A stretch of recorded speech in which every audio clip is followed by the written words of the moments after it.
और फरीसियों और सदूकियों ने पास आकर उसे परखने के लिए उससे कहा कि हमें आकाश का कोई चिन्ह दिखा। उसने उनको उत्तर दिया कि सांझ को तुम कहते हो कि खुला रहेगा क्योंकि आकाश लाल है, और भोर को कहते हो कि आज आंधी आएगी क्योंकि आकाश लाल और धुंधला है। तुम आकाश का लक्षण देखकर भेद बता सकते हो पर समयों के चिन्हों का भेद नहीं बता सकते।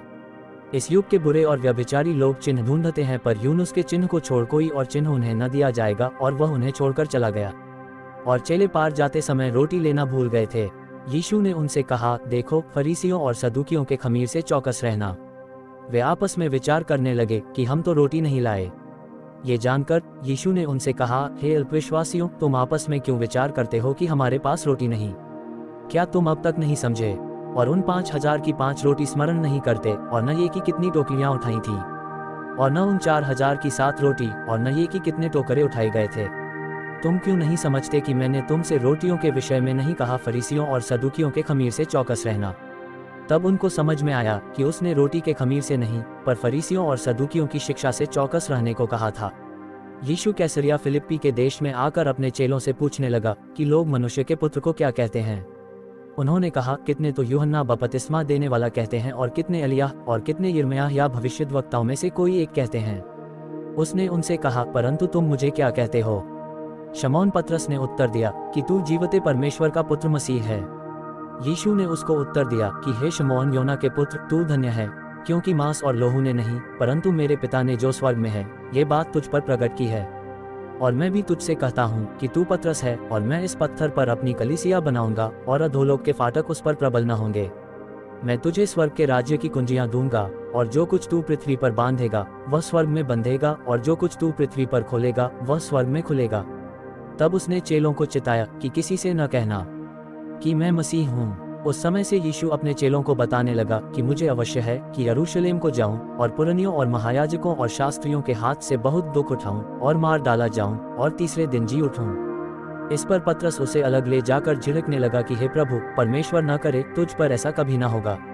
उसने फिरकर पतरस से कहा, हे शैतान, मेरे सामने से दूर हो, तू मेरे लिए ठोकर का कारण है, क्योंकि तू परमेश्वर की बातें नहीं पर मनुष्यों की बातों पर मन लगाता है।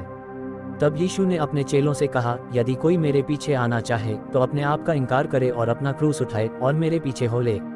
क्योंकि जो कोई अपना प्राण बचाना चाहे वह उसे खोएगा, और जो कोई मेरे लिए अपना प्राण खोएगा वह उसे पाएगा।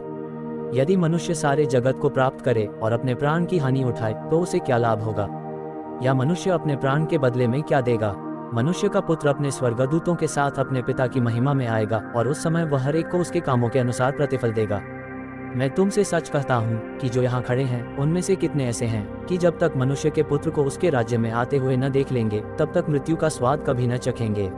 6 दिन के बाद यीशु ने पतरस और याकूब और उसके भाई यूहन्ना को साथ लिया, और उन्हें एकांत में किसी ऊंचे पहाड़ पर ले गया। और उनके सामने उसका रूपांतर हुआ, और उसका मुंह सूर्य की नाई चमका, और उसका वस्त्र ज्योति की नाई उजला हो गया। और देखो, मूसा और एलिय्याह उसके साथ बातें करते हुए उन्हें दिखाई दिए। इस पर पतरस ने यीशु से कहा, हे प्रभु, हमारा यहाँ रहना अच्छा है। इच्छा हो तो यहाँ 3 मंडप बनाऊं, एक तेरे लिए, एक मूसा के लिए, और एक एलिय्याह के लिए।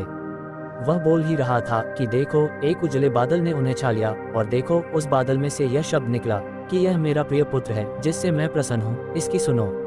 चेले ये सुनकर मुंह के बल गिर गए और अत्यंत डर गए। यीशु ने पास आकर उन्हें छुआ और कहा, उठो, डरो मत। तब उन्होंने अपनी आंखें उठाकर यीशु को छोड़ और किसी को न देखा। जब वे पहाड़ से उतर रहे थे तब यीशु ने उन्हें यह आज्ञा दी कि जब तक मनुष्य का पुत्र मरे हुओं में से न जी उठे, तब तक जो कुछ तुमने देखा है किसी से न कहना। और उसके चेलों ने उससे पूछा, फिर शास्त्री क्यों कहते हैं कि एलिय्याह का पहले आना अवश्य है? उसने उत्तर दिया कि एलिय्याह तो आएगा और सब कुछ सुधारेगा। परंतु मैं तुमसे कहता हूँ कि एलिय्याह आ चुका और उन्होंने उसे नहीं पहचाना, परंतु जैसा चाहा वैसा ही उसके साथ किया, इसी रीति से मनुष्य का पुत्र भी उनके हाथ से दुख उठाएगा। तब चेलों ने समझा कि उसने हमसे यूहन्ना बपतिस्मा देने वाले के विषय में कहा है। जब वे भीड़ के पास पहुंचे तो एक मनुष्य उसके पास आया और घुटने टेक कर कहने लगा, हे प्रभु, मेरे पुत्र पर दया कर, क्योंकि उसको मिर्गी आती है और वह बहुत दुख उठाता है और बार बार आग में और बार बार पानी में गिर पड़ता है। और मैं उसको तेरे चेलों के पास लाया था, पर वे उसे अच्छा नहीं कर सके।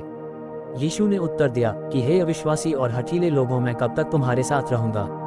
कब तक तुम्हारी सहूंगा? उसे यहाँ मेरे पास लाओ। तब यीशु ने उसे घुड़का और दुष्टात्मा उसमें से निकला और लड़का उसी घड़ी अच्छा हो गया। तब चेलों ने एकांत में यीशु के पास आकर कहा, हम इसे क्यों नहीं निकाल सके? उसने उनसे कहा, अपने विश्वास की घटी के कारण, क्योंकि मैं तुमसे सच कहता हूँ, यदि तुम्हारा विश्वास राई के दाने के बराबर भी हो, तो इस पहाड़ से कह सकोगे कि यहाँ से सरक कर वहाँ चला जा, तो वह चला जाएगा, और कोई बात तुम्हारे लिए अनहोनी न होगी।